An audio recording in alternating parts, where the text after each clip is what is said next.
Hey everybody, this is my final tutorial. It is on how to compose an email, particularly when you're writing your teachers. So in this video I'm going to give you a step-by-step guide on how to write a teacher a formal and professional email. Alright, so we have my example email right here. And in this email I'm writing to Mrs. Minjarez about a missing assignment I'm trying to receive credit on. So, the subject is very important in your email. It's probably, actually, I think probably the most important part of your email. It states why you're writing your email in the first place. It's the first thing your teachers see when they receive your email. So you always want to make sure your subject is included, and also that it's stating why you're writing the email in the first place. So in this case, I'm writing to Mrs. Minjarez about receiving credit on a late assignment I'm turning in. So I begin my actual email by writing, "Dear Mrs. Minjarez, this is my greeting." You always want to begin your greeting with "Dear Mrs. or Mr. So-and-so." Dear is the most appropriate, the most formal, and the most respectful greeting. So it's the most common as well. So always use "dear" when you're writing a teacher. Then we follow with the content of my email. I just give a general introduction of myself, which is not a bad idea. It just puts my name out there again. And then the content of my email. Here's the main content right here. I tell her, "I recently turned in an assignment 2 days past its deadline, and I was wondering if I could still receive credit on it."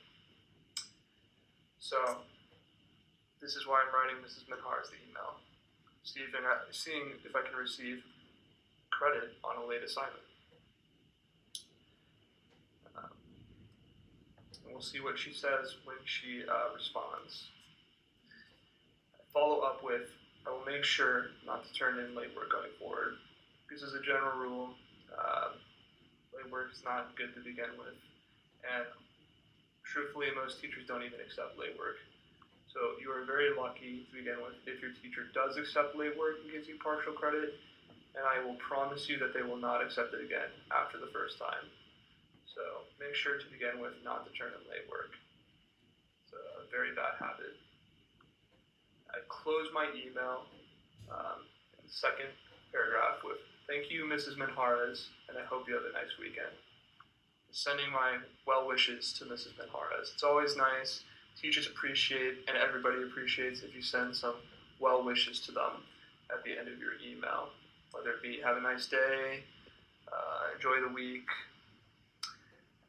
"Have a good weekend," whatever it may be. Just always, be polite and say something, positive at the very end of your email. So, in this case, "Have a nice weekend." For the closing of my email, I write, "Sincerely, my name." When writing a teacher, you should always, for your closing, use "sincerely." Sincerely, your name. It's the most professional, it's the most common, and it's the most appropriate for a formal email like this, particularly to a teacher.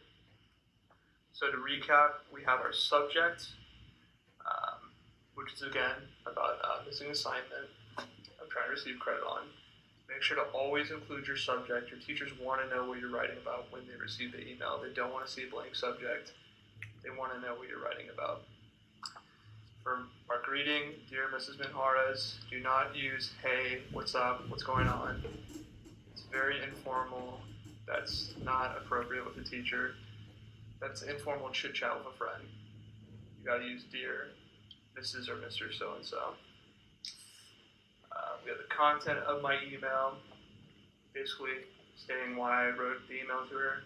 I'm writing for some partial credit, some well wishes, always a nice touch to close your email. And then finally we have our closing, which finishes with "Sincerely, my name." In this case, your name. So it would be "Sincerely," next line, indent, your name.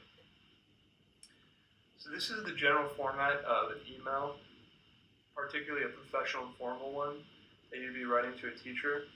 If you have any more questions, you can tell your teachers in the next class that I have questions regarding writing an email. If you send them forward, great, and I would be happy to look at those questions and help in any way I can. It's a skill you'll acquire as you go through high school, so and it's something you'll pick up fast. But I think by the time this semester ends, you'll be writing lots of emails, and you'll probably be writing in this exact format I presented. So with that said, thank you very much, guys. Thank you for watching my video. I hope this helps when writing emails, and hope you have a good rest of your week. All right, sounds good. Adios, guys.